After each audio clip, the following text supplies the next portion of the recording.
Good evening. Welcome to another round with the Dominance Academy.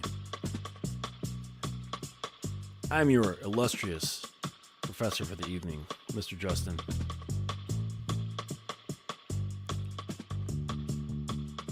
And tonight we're going to get into some really simple how-tos.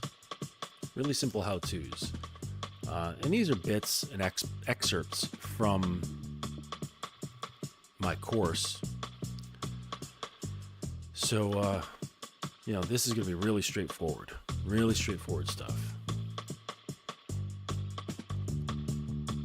What up, Phil? So, let me get back in here. So, yeah, we're going to get into some dominant steps, really simple.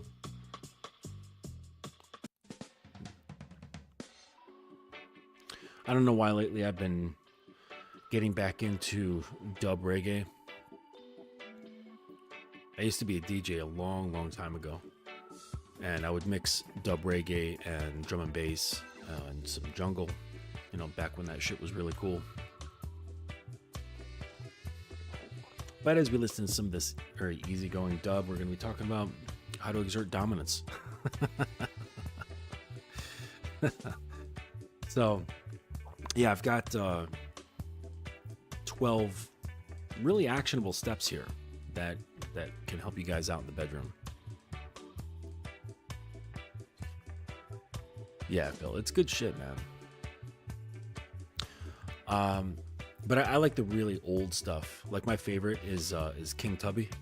King Tubby was fucking amazing, and his music was so simple, but just perfect. It was just perfect. But yeah. So that said, before we get into this stuff, I hope everyone's doing well, and you're doing the things you need to do as a man to make yourself smart and strong, healthy, all right, balanced, grounded. That's your primary shit right there. Like, people will talk about, getting into, your purpose. Listen, the human male has but one purpose, and that is to become a man. That is it. It's not your vocation. It's not the effect you leave in the world, some kind of job or a special occupation or anything like that. Or coming up with some not-for-profit organization or a foundation of some kind to help out other people. Now, these things are great, okay? And if you've got, maybe an invention that changes the world or whatever, okay? These are fantastic things, okay? But your purpose is from the skin inward, all right? You got to understand that. The purpose is to go from male to a man. This is your only purpose. And it's a journey and pathway that leads deeper inside and lasts a lifetime, okay? This is your purpose. But, don't make that prevent you from making your mark in this world, wanting to do good things, helping people, changing stuff, do all that good stuff, all right? And you know what? If you don't want to do any of that shit, you say, fuck this place, I want to relax, or I want to watch the place burn, then that's you, it doesn't matter. So, and before we get into these 12 tips, okay, I would like to say that it comes with a caveat, right? That you can't just do these things, right? Because before doing, there must be being, okay? So we're not going to sit up here as men and put on a costume to try and pretend to be a dominant man. That's not how this works, okay? You can't fake it until you make it, right?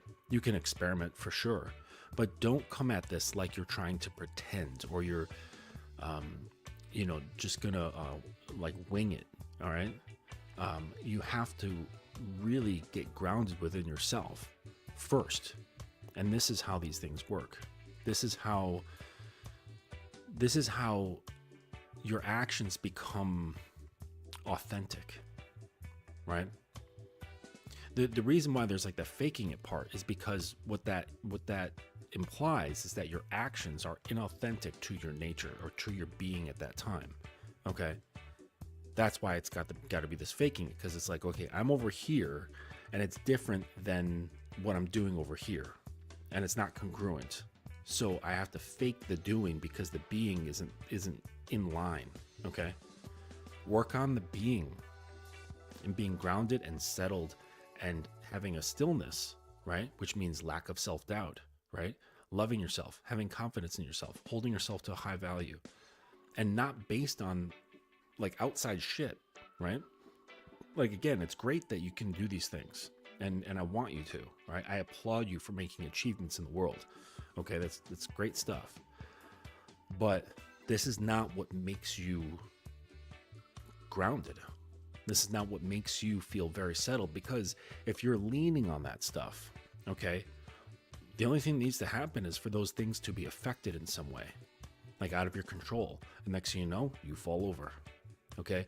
You don't want to lean on anything. You don't want your identity to lean on something. Okay. And you also don't want to pride yourself on the fact that you don't lean on anything to identify yourself, right? Because that's also leaning. Just be grounded, stand straight. Okay. And be unashamed of who and what you are. All right. So I listen to a lot of guys, like a lot. And they talk so much about how the world is trying to make men ashamed of who they are and what they are. All right.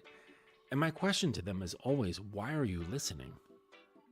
What makes that voice so compelling to you that you have to listen? Right? Are these trusted individuals? Are these mentors of yours? Are they people that you have confidence in? No? Then why are you listening to them?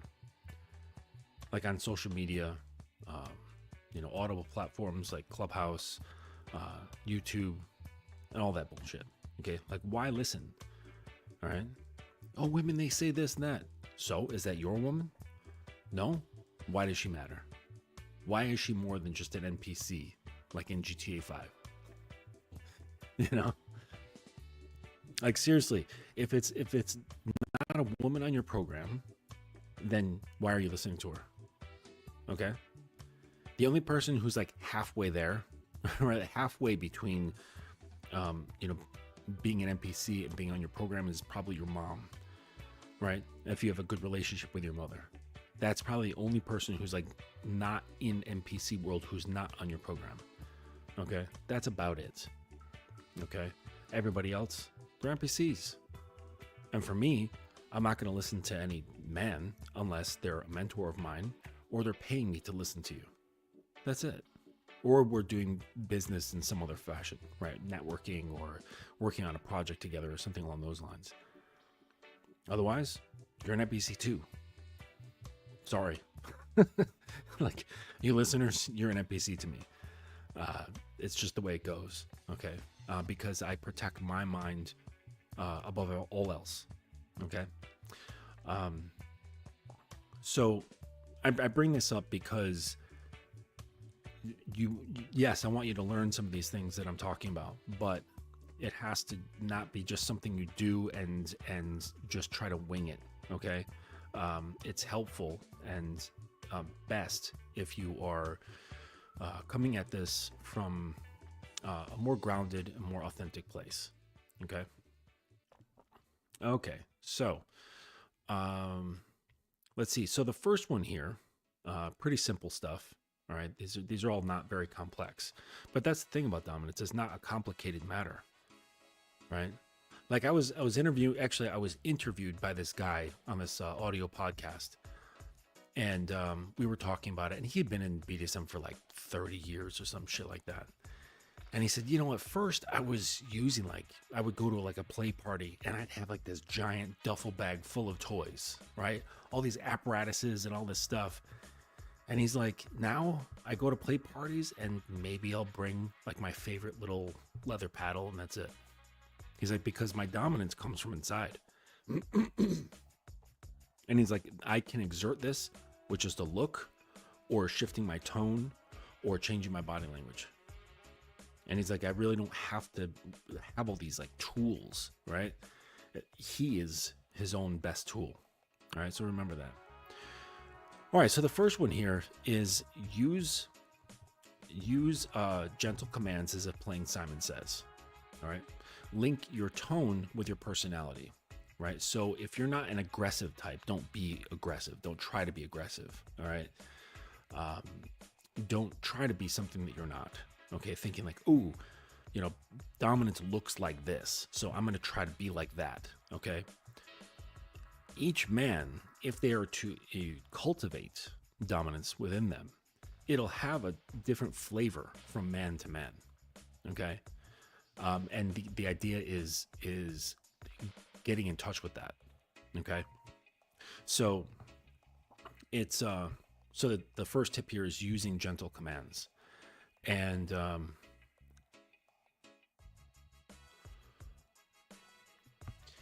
it's if playing Simon Says, right? So like when you're playing Simon Says, Simon Says touch your toes. Simon Says stand on one foot. Simon Says, hold your ears, right? You're gonna say it with that kind of comfortable confidence, right? Like when you play Simon Says, you're not second guessing yourself, right? So I say Simon Says not to use those exact words, but to get in touch with the mindset. Like when you're playing that game, you're giving commands to people, but it's in a relaxed and playful sort of way, but not so playful you're trying to like joke around and stuff. It's just lighthearted, right? You're not putting weight on this because you're not trying to convince them that you're the leader of the game, right? Like you're just like, I'm Simon, and Simon Says touch your toes, right? And you give the commands as effortlessly as this. Okay, so that's just the mindset that you want to have. Okay, another good tip here, while we're on the subject of giving commands, is when receiving oral, communicate clearly what the woman should do, how much, how fast, how firm, how soft, etc.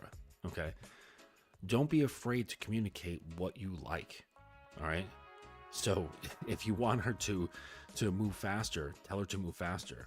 If you want her to use her hand better, tell her exactly how to do it. If she's doing it wrong, say grab her hand and say no, like this, and like move her hand the way you want it to go. All right. Part of being dominant has a lot to do with advocating for yourself. Okay, and this is deeply linked with understanding your needs, your desires, your preferences, your kinks, and things of that nature. Okay, so the better you know yourself, and the more confident you can be, right? Because without knowledge, you can't have confidence. All right, like if I show you a machine and say, tell me what to do with this machine, if you don't know what it is, you can be like, I don't know, and you're not going to have any confidence. I'll say, all right, turn it on and run it, and you'll be like, what the fuck, I don't know. But if I give you a little manual and explains what the machine is and what it does and how to operate it, now you have the knowledge and now you have the confidence to operate the machine. Okay, so the same thing applies to yourself. The more you know about yourself, what your needs, your desires, preferences, values, and so on, and your kinks and all that good shit, the better you are to have the ability to communicate this and feel confident in these things. Okay, so when it's in something as very localized as, say, getting head, you should have the confidence in being able to instruct what you like. Okay, if she's doing something you don't like, tell her to stop. Right? Like I know a guy, he's actually a former porn star, and he's got just this thing about his balls. Right? I don't know if it's like actual sensitivity or if it's something psychosomatic. I don't know, but it makes him feel ill, like physically ill, when a woman touches his balls. So he literally has to instruct them, like, do not touch my balls, leave them alone, just completely ignore them. Okay, it does nothing for me. In fact, it turns me off. It makes me feel ill. Right? I don't know, but that's just him. Like it's nothing to judge. It's just he knows himself. So he's like, ladies, this is what you do. All right. And that's like a very simple way to give commands, because it's not like you're really telling her to do something outside of anything normal, and you're actually telling her how to please you. And if the girl likes you or she's interested in you, she's gonna want to know how to please you. Okay, like nobody wants to, men and women alike, they don't want to be in bed and feel like a failure, right? Have the other person go, what the fuck was that? You don't know what you're doing, right? But you can help them along by communicating, right? Because the reality is that as simple as a blowjob may be, it's actually quite different from man to man, right? Like, if you were to take like, maybe like 1,000 videos of dudes getting blowjobs, they're not going to be the same, right? Because each guy likes something a little bit different. Okay. So, some guys like silence. Some guys like a lot of noise. Some guys want to hear her talk. Say these things to her. Okay. So don't be afraid to advocate for your own pleasure. All right.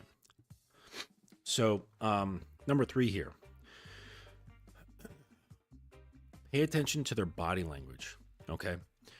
So on the topic of advocating for pleasure, women are terrible. Like, generally speaking, women are terrible about advocating for their own pleasure.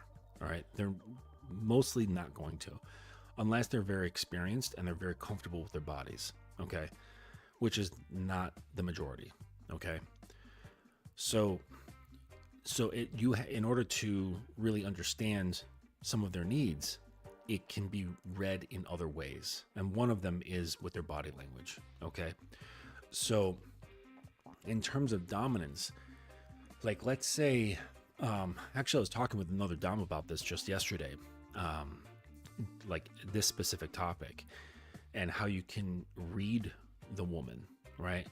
And I was describing how, walking, like she was seated low, I was standing, and I approached her, and the way my energy was, she immediately like put her hands like this.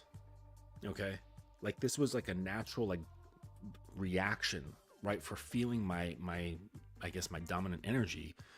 She was in her submissive state, and her natural reaction was to kind of like draw her hands in and bring them together. And I'm like, I bet this girl likes to be tied up, right? Because that's what her body was telling me, right? She likes to bring things in close as a reaction to my kind of energy, or this kind of energy, right? So that was her telling me, well, her body telling me that this is what she likes. Okay. Now, it doesn't have to be something that overt or that kinky either. Okay. Guys, we know, when you're exploring a woman's body with your hands or your mouth or whatever, you find spots, right? Women have their special spots. Okay. Maybe it's behind the ear. Maybe it's on the small of their back. Maybe it's behind their knee. Maybe it's their shoulder or their collarbone or their neck, something like this. Okay. Every woman has like their little spots, and they're not the same, right? Like, some women just fucking turn into oatmeal when you kiss their neck. And other girls are like, well, like, yeah, it's cool, right? It feels good, but it's not like destroying me.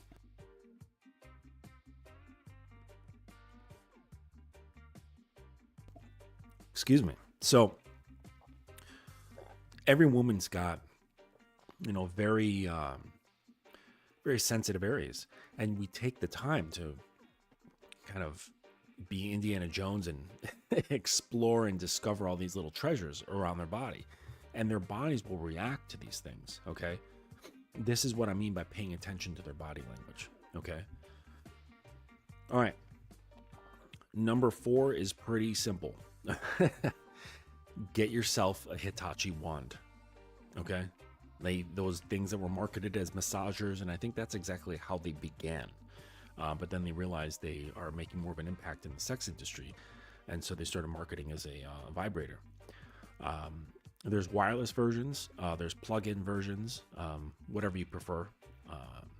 I think it's kind of annoying when something dies, so I prefer the plug-in version, although it's not as elegant, right? Because you got a cord. But get a Hitachi wand. All right, these things are invaluable. right? Like if there was any vibrating toy, like if someone said, "Hey, you can have only one vibrating toy in your kit for the rest of your life," it would be the Hitachi. Now they're kind of pricey. It's like, I don't know, maybe like $125 for one of these. Okay, but they come with a warranty. There's like a big company behind it. It's not some like weird Chinese like dildo company that you find on Amazon, right? Who has like no customer service. The Hitachi is a, it's a standalone strong company. But yeah, these things are great. They're absolutely wonderful. They're very powerful, so be careful. All right. A lot of times women can't handle like immediate direct stimulation on their clit with the Hitachi, even at the lowest setting. So, for my girl, what I do is actually have it nearby, like on her vulva, like on the top, or I'm sorry, they call it the mons, like the top of the, where the pelvic bone is. And this is very useful. All right. Excuse me just a second.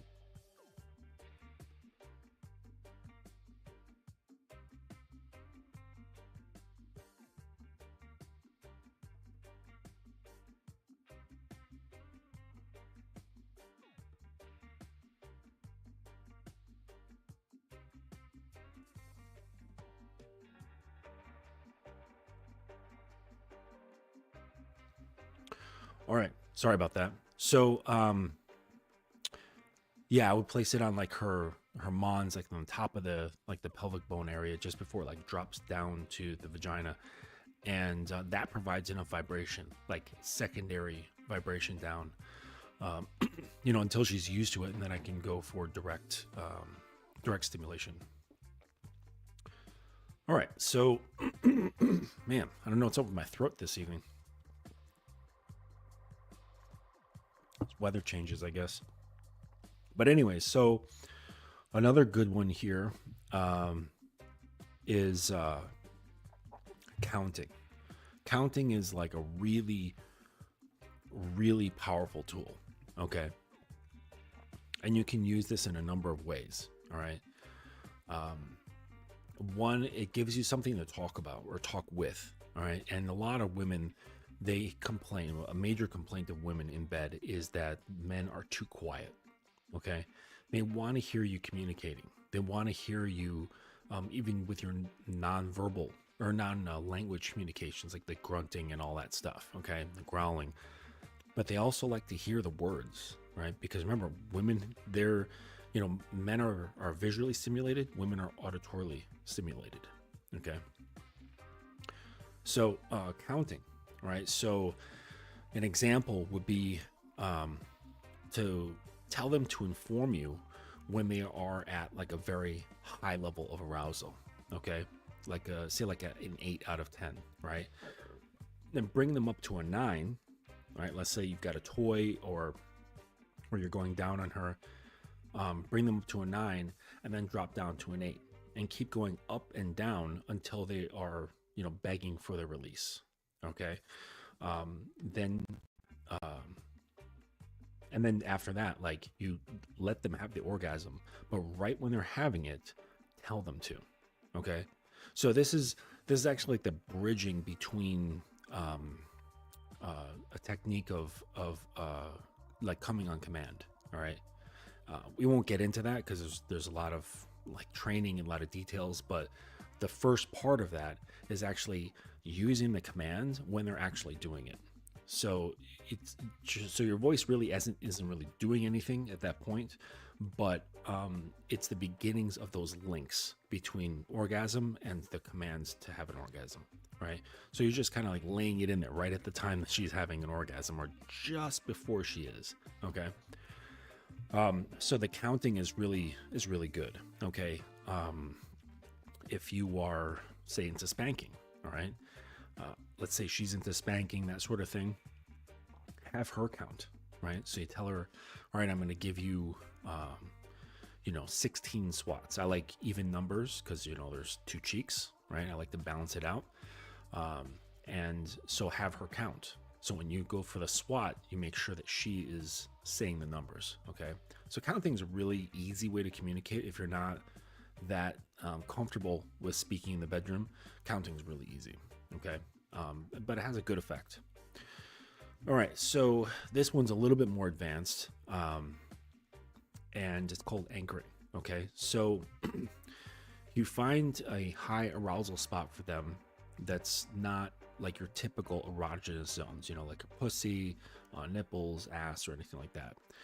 Ears and neck are good. And when they're at the point of no return, okay, they're careening at the orgasm. You touch, bite, or lick their ear or their neck, and in a soft tone, that's when you tell them, you give the commands to have an orgasm, right? You could say, "Come for me now," right? For example, all right. And you do this 10 times, okay? But not only one session, of course, okay? Just if you're seeing a woman, let's say you're seeing her like twice a week, okay? And you're having sex each of those times, okay? You do this 10 times, and you just every single time, like without fail, all right? She has an orgasm. It's with you stimulating, say something around her neck or her ears, and you say into her left ear. I don't know why it's the left ear, but this is like all that I do, and this is what all I've heard is to use the left ear. And right when she's at that point of no return, you tell her, "Come for me," or "Come for me now," right? And you do this 10, like over the period of 10 sessions. Over time, it progressively do the touch and the phrase further back, right? So you like start at 9.8, but slowly bring it back to like 9, 8.5, 8, 7.5, 7, etc. Okay. And those numbers are in relation to her arousal level, right? So when you first do it, you're gonna say, "Come for me now," when she's at a 10, and so it's easy. She just tips over, right? Then you say it when, again, to the sensitivity, paying attention to body language, that sort of stuff. You say it a little bit earlier, and then a little bit earlier, like as in accordance to where her orgasm actually is. So you're saying it, here's the orgasm, you're saying it here, and then you're saying it here, and then saying it here, saying it here. And so you're giving commands long before this actually happens, to the previous times, which creates a link, okay? And then the orgasm can happen sooner according to your commands, okay? But there's a lot of training that's involved in that. But I would say that it's good to just start with the anchoring of, like say kissing around the neck or the ear, and then using the command right when she's having the orgasm. Okay. So, number 7 here. Did I go through 6? Yes. Okay. All right. So number 7, be mindful about your dominant energy. Okay, so yours is going to be different than everyone else's. Okay, there's a number of different types of or flavors of dominance. Okay, some will be, some will be like very relaxed. Okay, while others will be very organized. Okay, some will associate themselves with, say, like a beast, okay? Like you love that like primal animalistic sort of energy, okay? Whereas others will be more reserved, more calculated. Some will have, what's commonly known as like the daddy energy, right? Like of daddy dominance, where it's a little bit more nurturing. Some will be a little bit more stern and have a little bit of sadism mixed into their daddiness, okay? So it's good to do some research, all right, around the different types of dominance, dominant avatars, I guess, if you want to look at it that way, or dominant flavors, and this is what you're going to get to understand within yourself, okay, and then how that plays off, right? How you can express that, and once you have come to terms with what that is, whatever that style or flavor is. Don't be ashamed about it or anything like that, right? Like accept it as that's part of who you are. Okay. So something that can help, right? At least not with the actual categories, but what can help is going to the bdsmtest.org and taking the long version, okay, because you can make a short or long version. Take the long version, and this can tell you a lot about yourself, or at least as far as kinks go, okay? All right, so number 8 here, repetition and rhythm, okay? Have a steady rhythm as well as rhythm breaks, okay? This builds anticipation. And so a good way to understand this is listen to a symphony, all right? Mozart, Beethoven, whatever, okay? And pay attention to the varied stories or listen to the story that it tells. And it goes through like a whole wide range of things, from like really low lows to super highs to, ramping things up quickly and then moving slowly. The different types of like textures and rhythm structures in classical music is quite elaborate. Okay. Just to give yourself like something to kind of get inspiration from, listen to that. But the point is that when you're in the bedroom, don't have just like one pace. Okay. So for example, like let's say you're coming at things with her and the two of you are just like super passionate. Okay. And it's just like lots of energy. Don't just roll with that the entire way through. Okay. Like that's just having like one flavor. Okay. Mix it up. Mix this up. So you feel this energy coming through, and then hit the brakes. Right. And she's going to be jolted by this. Okay. It's called a pattern interrupt. All right. So she's going to experience the pattern interrupt, and it's going to jar her awareness. So she was like sunk in. She was, as I hear the kids say, like she was locked in. Okay. She was locked into that one particular mode of operations. And then you had a pattern interrupt, and this jarred her out of that lock-in phase. And she's like, what's happening now? And now you can shift it. You can shift the activity. You can shift the pacing. You can shift the intensity. Okay. You can shift how you communicate. You can shift what you're doing. Okay. And this is going to keep her on like loose footing. Okay. And so you can use this to build anticipation and then shift, and then build anticipation and then shift. And this is something that can absolutely drive a woman mentally crazy, okay, in a good way, okay, because it's just drawing out the anticipation more and more and more. Okay. So that brings me to number 9 here, which is intent switching. Okay. So, there's pleasure, there's pain, there's hard, there's soft, there's rough, romantic, there's kinky, there's sweet, blend, right? You want to blend these things around, both in action and in words. Okay. So it's especially effective when you blend the actions and the words. Okay. So for example, if you do like, say, really hard, like passionate fucking, okay, like animalistic, primal fucking, right?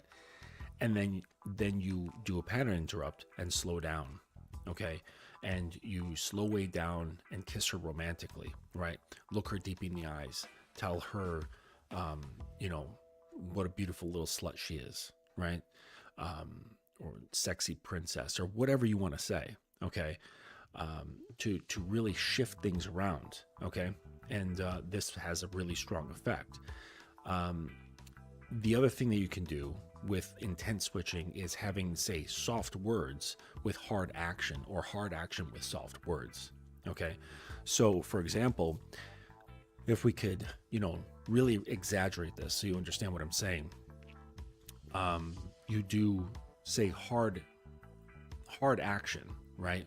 Where, say, it's like a lot of impact play, or degrading sort of behavior, right? I know you kids like to like spit in each other's faces and shit like that. Slapping, maybe making her like lick or kiss your toes, like while you're standing. all sorts of stuff like degrading or like high power differential sort of behavior. Now, everything that comes out of your mouth is very sweet or romantic type words. Okay. Look at you being such a good little girl. You're so special to me. Look how beautiful you are. While she's like on her knees or like lying on the floor, like licking and kissing your feet while you stand above her, right? That sort of stuff. Okay. Or you're doing very soft stuff, like say you're doing like a movie style romantic lovemaking. Okay, but all of your words are completely trashy, degrading, awful stuff. Okay, and so you're making love to her, but your words are like you are my disgusting, cum hungry whore. Look what a fucking slut you are, right? And so you use these more degrading words, okay? And use your imagination, whatever. Write some things down, whatever you want to say. I just have to maybe I'll get flagged or something like for YouTube. So relax, YouTube. It's just words. We're all big kids here. So, but yeah, so the idea is you have the soft actions with the hard words, all right? Or the hard action with the soft words. This is really, really powerful, right? Because it causes like this weird oil water experience within the woman, okay? And especially if she has any sort of kink around praise, okay? So if you find out like either prior to having sex or during sex that she has an arousal around praise, for example, because praise kink is like really common, okay? Degradation kink is also very common. So if you know this of her, you use it to your advantage, right? To turn her on even more by using the praise kink or by using the degradation kink. But then they're going to be expecting, say she's got a degradation kink, she's going to be expecting the degrading behavior, right? But that's too on the nose. You know what I'm saying? And it's going to be, a total switcheroo if you do the opposite sort of behavior. Okay. All right. So number 10, this is about restriction. Okay. Restriction is super, super common. All right. I don't think I've come across a woman yet who doesn't enjoy being restrained. Okay. I know they're out there. Okay. So you have to still tread lightly. Okay. But restriction is not just with binding hands, or feet or whatever. Okay. Think of it as like all senses. All right. So one or many. So you can restrict a body part with your hand or rope. If you don't know how to use rope, and I mean in a BDSM sense, don't use rope. Okay. There's a lot of videos on YouTube. I suggest watching them if you enjoy rope. If rope isn't like, oh my gosh, like I love rope. If you're not one of those people, don't bother with it. Okay. You can use like leather cuffs. You can use Velcro cuffs, which are very fast. The sound of them isn't very sexy though, but if you want fast and efficient, go for the Velcro cuffs. You get some carabiners, and then the rope that you use, you don't use it to bind her body. You just use it to anchor to, say, like a point on the bed or the wall or whatever. All right. So you have like a lead coming off of like the bed leg or the bed post that's tied, and then it's just on the bed, and then you have a loop on the end of that. You clasp the carabiner, and then the carabiner then attaches to the cuffs. So it's just very easy. So there's no rope on her. Okay. But if you do like rope, get yourself some safety scissors, do some research on the different types of rope, because they all have different effects on the skin, and they have different holding capabilities on itself. Okay. So like, for example, cotton rope is terrible. All right. It's terrible for use in play because it shrinks. All right. And the knots can get extremely tight, right? Because it collapses on itself. Or like nylon rope, which is like really scratchy. It's really scratchy and hard. It's like that yellow shit that you see at like camp. You know, they use this, it's super cheap. It gets like these little pokey hairs on it and shit. And it does not hold knots very well. All right, but it's really cheap. So, so do some research on rope if that's what you're into.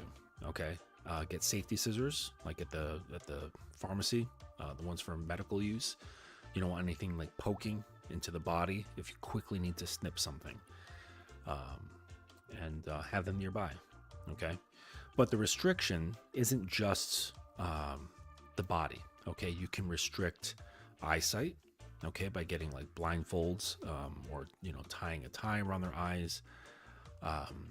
This is very good. You can restrict their hearing. All right, you can go to, say, like one of those. You can go to like Home Depot. All right, and get yourself a pair of noise canceling headphones. And I don't mean like headphones that you get like for studio equipment. I'm saying ones that you use to like run a jackhammer or a chainsaw. And you put these on, you can't hear shit, right? You cannot hear anything.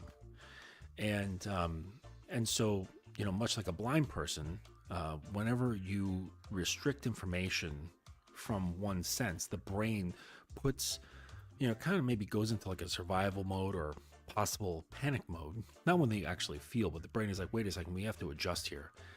And it puts more energy into the other senses, okay, and heightens them. So imagine if you put on those headphones, right? And then blindfold, now all she has is taste, smell, and touch. Okay. And, maybe you then like put a gag in her mouth, right? So now that's out. So it's just smell and touch. So these are all different things that you can restrict. Okay. You can restrict pleasure, or you can restrict pain. So this is getting to know them, right? So if, say, she's a bit masochistic, she likes pain, okay? You can restrict her by not giving her pain, right? Or maybe not giving her enough, right? Having a limiter. This can be, torturous in a, very playful way. You can restrict them from pleasure. You can restrict them from having an orgasm, okay? So it's like you could have her tied up, say like spread eagled on the bed or in some other position, and you've got that Hitachi wand or some other toy, and you bring her to orgasm and then you stop. And you bring her to like close to orgasm and then you stop. Or if she's particularly masochistic, you can have a ruined orgasm where basically, I don't know if you've ever experienced a ruined orgasm, but basically you bring them up the pathway, going up to the peak for orgasm. And then instead of hitting that jump, there's like that moment where there's like that bump in energy right towards the climax, and it kicks it way off. Okay. And then it soars, and then it slowly comes down again. Okay. That's like your typical orgasm pathway. Okay. The idea is that you get sensitive to the point where you can bring it up, and then just before it hits that little punch, you let off the gas, and then it goes over the hill. But instead of being kicked out like this, it just goes. It's like this total letdown, right? I've done this accidentally a number of times, and it just fucking pisses them off like crazy. Especially if they've got like a long refractory period, which is the ability to, have an orgasm again, but it affects emotionally. So if they've got a thing around orgasm denial, around that sort of emotional pain or that emotional frustration, but that they really like in that playful masochistic sort of way, denying them orgasms or ruining their orgasms is a great way to do that. So that's also part of restriction. So don't think of restriction of like only preventing movement. It's preventing anything. Okay. And the more you know her, about what really kind of makes her clock tick, the more you can play with this of like what you can and what you shouldn't restrict. Okay. Because some people, they have their, their sensitive spots, right? And you don't want to be restrictive around things that kind of dip into their needs or their limits. Okay. All right, number 11. This is pretty simple. All right, but easy, but sometimes hard to do, and that's to relax and have fun. Okay, I know it sounds kind of stupid, but a lot of times, especially new dominants, they take this shit way too seriously. Okay, and it's linked with the confidence. Okay, because if you're not very confident, you want to overcompensate, and you're trying to do things right, and you're taking things way too seriously. Okay, I can't tell you how many times, even to this day, I've been practicing for a few years, where in a scene, things will just kind of happen that I wasn't planning for, because that happens all the time. Like, not everything is going to be under your control 100% of the time. And sometimes these things are funny. Okay. Or if I'm, trying a role of some kind or a certain type of dialogue or means of communication, and my girl wasn't ready for it, or it just sounded funny, and she'll just like bust out laughing, right? And I'll bust out laughing, or I'll make a mistake and I'll start laughing. Okay, it's all in the spirit of just being lighthearted about this stuff. Like, you can't take it so seriously. Okay, because at the end of the day, this is about having fun. This is about creative expression. All right, and it's like a lot of you guys are coming at this like as a means of saving yourselves. Okay, like, this isn't like a means to save yourself away from like not appearing weak or not appearing insecure or anything like that. Like, that shit you have to deal with separately on your own. Okay, that's what coaches are good for, right? Helping you deal with those deep-seated things. This stuff, this is just creative expression, which you're going to have a difficult time doing if you're insecure, right? On my other casts, I've said multiple times that you cannot be dominant and insecure at the same time. You cannot lead if you're following, all right? And a lot of guys are insecure followers, right? They follow pussy. They worship pussy. They worship women. Even on the surface, they may hate them or have disdain for them. They still worship them. So, you got to take it easy. Like, lighten up, all right? And this allows your authenticity to come through a little bit easier. I mean, it takes time, but still, have fun, right? It's not that big of a deal.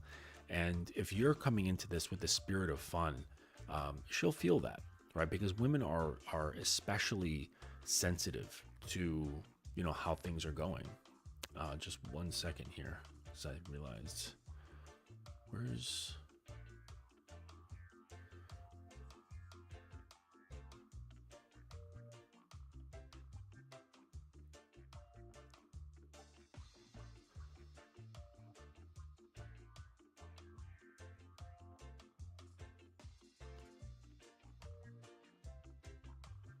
All right, sorry. Just had to have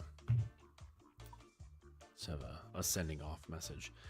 But anyways, so yeah, relax, have fun, okay? And then the 12th item on here is always to operate with good communication and consent, all right? Because you don't know what the hell you're going to be getting into sometimes. And you want to be dealing with people on an informed level, okay?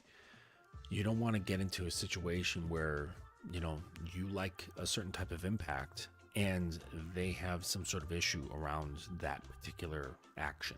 And now you've got someone who's, upset, or they're, really pissed off, right? And they want to have retribution, or I don't know how it could turn out, but I've heard stories, and oftentimes it comes from a lack of communication and a lack of consent. Okay. And I know, consent is like a very trendy thing right now. Or it was like maybe, 6 months ago. There was a lot of like consent around everything. It's been a thing in BDSM for forever, right? Because we don't want to assume anything, right? Like, if I've got some sort of sharp object on your body somewhere, okay, I'm not just going to do that. because I like it. Okay. There has to be an element of safety, protection, and respect. And, you know, and therefore, when these things are established, that's when we can find out which pathways are clear and free to have as much fun as we want. Okay. And so we know, like, okay, don't go over there, but over here, that's great. You can hit full throttle. I don't give a shit. Go for it. Right. That's what we want to find. We want to find those pathways where we meet in terms of expression. All right. And it can be very dry sometimes. Okay. Those sort of conversations of like, well, what are you into? Okay. But it's a lot easier to have if you're not hungry. Right? If you have your lust under control, which is also a very dominant thing to have. You know, as I said before I started this list, I said that there's some precursors, right? There's some prerequisites to this. You can't just do these things. You know, there's parts of being that you need to take care of first. All right.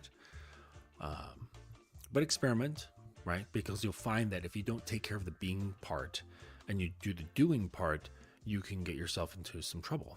And it's okay to get in trouble sometimes, right? It's okay to make mistakes.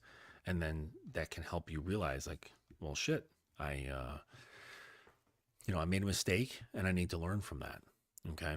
And this is you know, entirely important. But so I said that, you know, having your lust under control is what helps with these conversations. Okay. It's only awkward because, you know, you're just not like cool about it. Right. Because like a lot of times, because you're just too hard up to getting pussy. Right. So it's like, oh, well, if I have this kind of conversation, it's going to like kill the mood. What mood? I'm not in any mood. Right. I'm not moved by my moods. Right. I want to know what pathways I can take that are safe for you, that are fun for you, that you're, you know, thinking about experimenting with or what have you. And that's where we're going to go. And you're letting me know that this thing over here, that's a hard limit. Right. And I too have my hard limits. Okay. And if you don't know what they are, maybe you'll have experiences like I did to help inform you what your hard limits are. You know, I was with this one girl, and she had never experienced something quite like me, and that's fine. And so we were having like, I guess, regular but rough, I guess like regular but rough sex. Okay. And I was being fairly forceful with my hands, and I was on top of her, and I gave her a bit of a smack in the face. Okay. And I'm okay with this. And I understand my level of power. And like, guys, you can understand this, right? We get, especially if you've done any sort of like boxing or martial arts training, or like even working with tools, like, you know how much force it takes to like break a nut off of a bolt, right?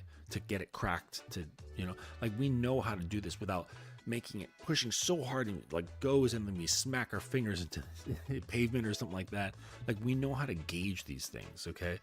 Or like popping a cork off a bottle of champagne, right? With our hands, we know how to work that off without it popping way the fuck off and flying across the room, right? We can get it to where it just goes pop in our hand and it's fully under control. We understand force and how to apply it. So when I say striking somebody at a 5 out of 10, like, us guys, we kind of know what that is.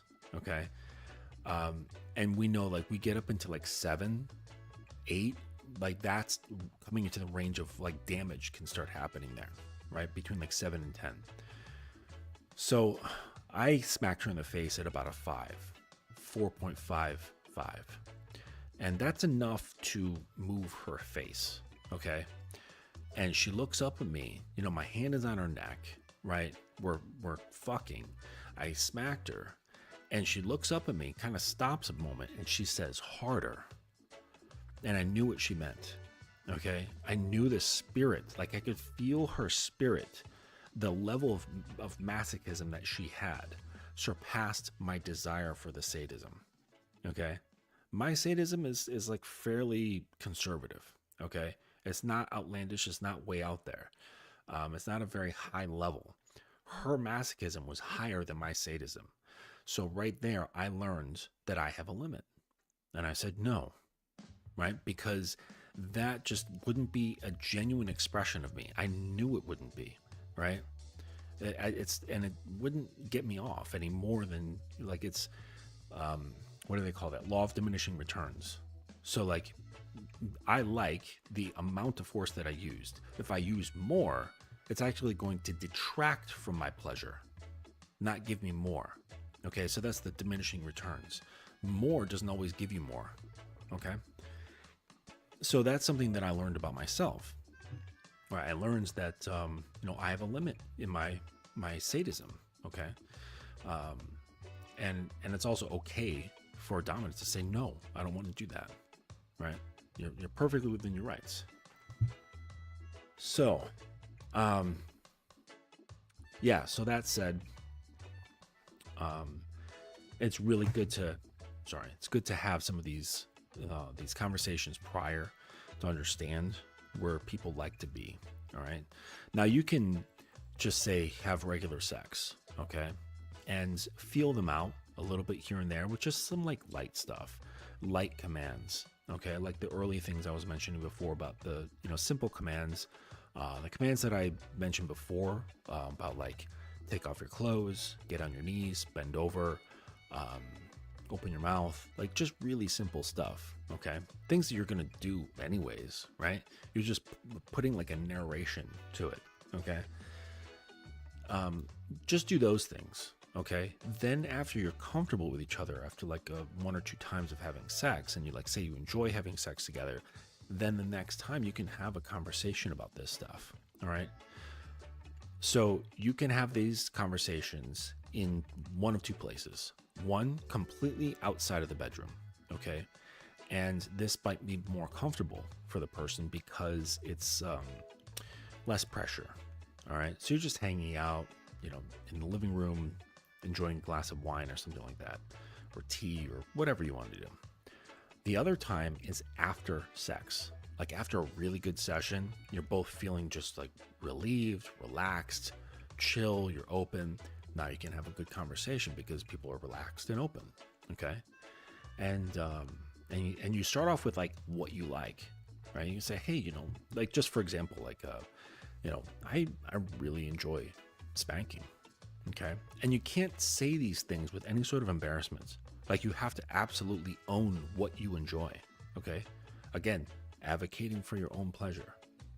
So if you're like, I really like spanking. Have you ever been spanked before? And she's like, no. Or like, yeah, right? And it's like, well, okay, well, what did you think about that? How did it make you feel? Did you like it? Did you think, from your experience, was anything missing? Or was it great, right? Or something you wish would have happened?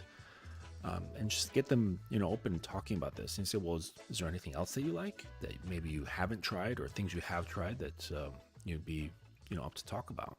And you can get them to start opening up about these things, right? While they're feeling good post-orgasm, post-sex, and just chilling there, some like relaxing music, low lights, some tea or water, whatever you guys like to consume after sex. And this is a great time to talk about these things. But it's always good to lead with yourself, okay? Because, you're taking the frame of like, hey, this is okay to talk about. I'm comfortable talking about these things. You're welcome to be just as comfortable as me. Okay.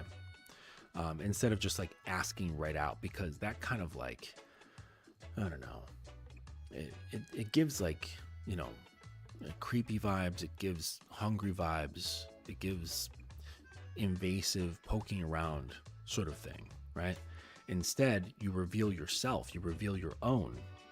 And then you're like, well, this is what I'm into. This is what I like. This is what I've experienced.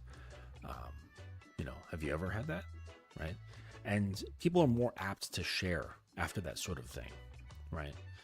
If you were to, even like a party or something like that, you're talking about an experience that you had, like, oh man, Last summer, I went canoeing on the fucking Hudson River or whatever, and they're like, "Oh, like really? Like I've never been, but I'd love to go canoeing on the Hudson." Right? So it's just stuff like that. Like when you give your end, it kind of gives permission to other people to share on their end, right? Versus if you just ask them right out, they could be a little reluctant to reveal. So, all right, so we're at that hour time. I really hope that you guys enjoyed this episode, this informative episode. Go through it again if you didn't take notes or whatever. It's helpful stuff, and it's very easy to apply, right? A lot of the stuff is very easy. Again, if you have any questions, you can email me at justin@thedominanceacademy.com. And if you want to talk, you can get in touch with me about setting up a free consultation. We can talk for 30 to 60 minutes, depending on my schedule, and just rap about whatever you'd like, right? Concerning your relationships, dating, sex, your self-concept, whatever it is. And, we can work on setting up a little pathway for you. What else? Oh, yes. And of course, I've got, actually, I'm still running the discount on my calls because I haven't changed it. So if you want to get a call package, go to my website, dominanceacademy.com, and go to the calls section. You can get there's packages for calls, and they're on sale right now from Thanksgiving, but you know what? I'll just keep it up as a holiday sale. And then what else? Oh, yes. And my book, okay, How to Be a Fantastic Lover, also available on the website. It's a very helpful book. All of my students have it, and they said that it's helped their sex life tremendously. So if you want to up your sex game, get that book. A lot of the stuff that we talked about tonight is in there, but in greater detail. All right. So if you want to learn these like more sophisticated techniques, mindsets, things to do, creativity, all that good stuff, this you will learn in that book. Okay. That's it for this evening. I appreciate you coming through and watching on the live stream. And those of you who are catching on the replay, I appreciate you as well. Again, any questions, just hit me up on email, and we'll see you next time. Take it easy.